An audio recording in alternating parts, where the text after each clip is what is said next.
Okay, so my basic plan for this build is I'm gonna make the main part of the fire poker out of this. This is just 1/2 inch square, nothing special. I'm gonna make the hook, again, another piece, 1/2 inch square. I'm gonna forge, well, I'm gonna start probably forge this into a spike on one side, flatten out the other side so I can forge weld it onto the end of this, which will also be forged into a spike. And then I'll probably maybe twist up a little bit on the handle, or not on the handle, but on the shaft, I guess. I don't know, I'm used to swords, not fire pokers. But anyway, I'm also gonna take this railroad spike, cut into it a little bit, forge that open, and attach it to the other end of the fire poker and use it as a handle. I'll probably decorate it a little bit too, just to give it a little bit of character. You know, if you're gonna do this, go all out.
so I ended up unspinning this and just putting it in the center.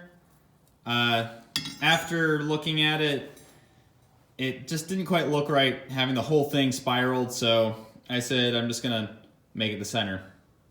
Anyway, so now that I have everything made, I have that cut and opened up, not much of interest there.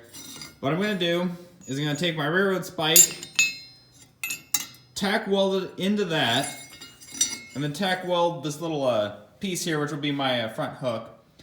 Tack weld them into place, and then forge weld them. I find it's easy just to take a MIG welder, tack them into place, so that way you don't have to fight with the trying to keep them lined up while it's still hot and all that. It's just a huge mess. It's easier to just do it while it's already held in place. Personally, that's what I like to do.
Okay, so now that I have the railroad spike handle and the hook forge welded on, I wasn't sure what the forge weld hook, or the forge weld, sorry, took, so I just hooked the end of it on one of the rafters in my garage and just pulled up my body weight on it. It sunk the hook into the rafter a little bit, but the whole thing held together and I didn't fall on my ass, so I'd say it held. Now, to finish it up, as you can see, I have lines cut down the center of each side. Then on two of the corners, opposite ends, I have small boxes unevenly cut out. I'd recommend cutting them evenly, but I just don't do that. Anyway, what I'm going to do there is I'm going to heat the railroad spike up and twist it, which will give that kind of a double helix look, kind of like a, the DNA type thing. Anyway, I have keychains that are made like that, and I thought it kind of looked cool in the handle of this. So, yeah, just going to chuck this in the forge and twist it.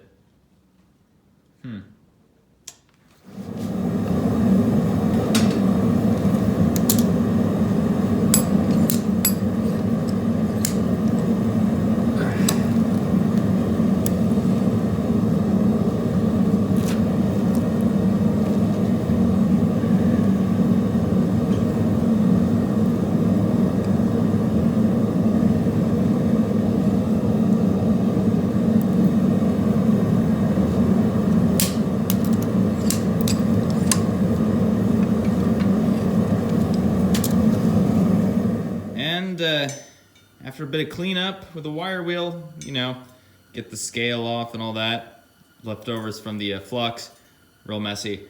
But you have yourself a nice, stylish fire poker, ready for your next bonfire, or, well, if you're in the northern part of the world like I am, nice fireplace, because it's going in the wintertime. So, yeah, you can definitely impress people with one of these, probably.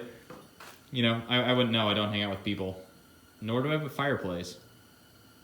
Anyway, so, yeah, I hope you enjoyed, and maybe you can make yourself your own fire poker.